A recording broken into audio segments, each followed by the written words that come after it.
Hello there and welcome. My name is Sunshine Amos, the CEO and Project Manager, Sunshine Resources.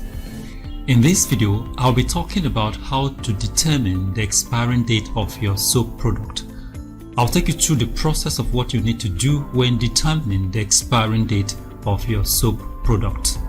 But before then, if you are new to this channel, consider subscribing so that you get posted of all our videos and resources each time we upload them. You can also hit the notification button so that you get notified instantly as soon as we upload our videos and resources. I've also dropped links to some of our resources and ebook in the description box below this video. You may wish to check them out.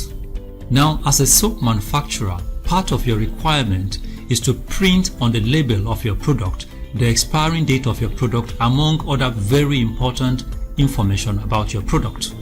The expiring date of your product is something you must calculate and give it out for your customers' consumption. Now, first and foremost, what do we mean by the expiring date of a product? An expiring date is the last day that a consumable product such as food, cosmetic, medicine, soap, etc. will be at its best quality according to the manufacturer. It is sometimes referred to as the shelf life of a product. We can also say that it is the time at which the product has lost its potency or value, or simply put, the product has spoiled. Now the question is that what makes a product to spoil? What are the things that will make a product to spoil? The number one thing that we're going to mention here is the presence of microorganisms. Most of us are familiar with what happens to our foods when we keep them for a very long time outside refrigeration or outside the oven. They tend to go bad due to the invasion of microorganisms. These microorganisms will feed on the food substances, and these will give rise to bad odor as the organic food substances start to spoil. Well, in products like bar soap, the growth of microorganisms is not as prevalent as in the case with our foods.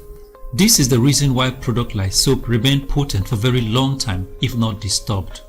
We normally use preservatives such as sodium benzoate or formalin to inhibit or slow the growth rate of microorganisms that may invade the soap product. Now, from the expression given above, it therefore means that despite the use of preservative, microorganisms can still grow on your soap, but at a very slow rate. This also means that if the soap is not used over a long period of time, then it can accommodate a large load count of microorganisms on the soap, and that can affect the performance of the soap. So how do you determine when the soap has a large load count of microorganisms that can affect the performance of your soap product? If you can do that, obviously you have determined the expiring date of your product. Now, this can be done through a microbiological analysis of your soap product using your soap as a culture medium. Your soap product is then subjected to a microbiological analysis to determine the growth rate of the microorganisms per day or per month under normal conditions of temperature and humidity. Now, from the result obtained, an estimate can be given as at when your soap will have so many colonies of microorganisms that will make your soap lose its potency.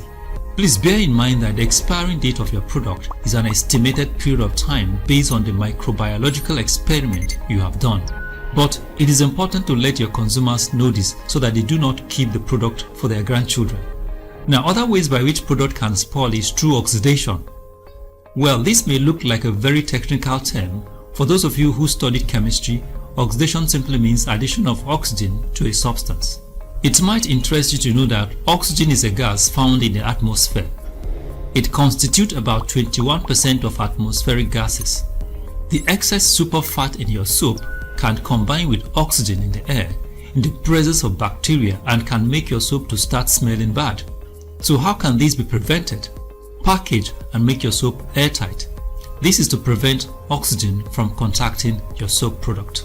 In this case, to determine the expiring date of your soap product, package your soap and make it airtight for a month, then determine the rate of oxidation and bacterial growth. Then calculate the rate of oxidation and bacterial growth rate for 1 year or 2 years as the case may be. Use your result to establish when your soap is not ideal for use. When soaps start going bad, they become rancid.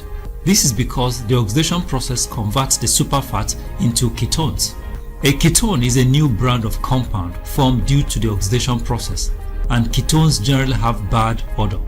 Now, I have talked about what you need to do to determine the expiring date of your soap product.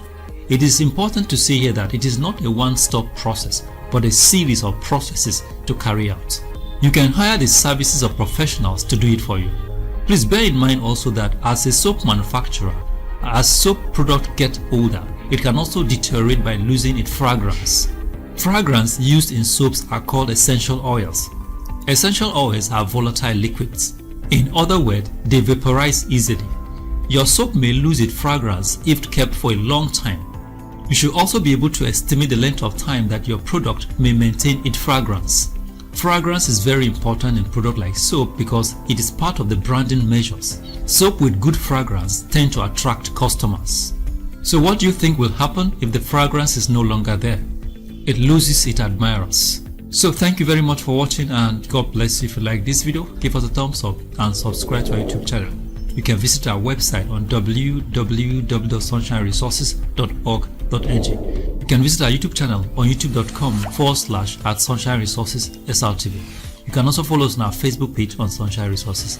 Thank you very much for watching, and God bless you.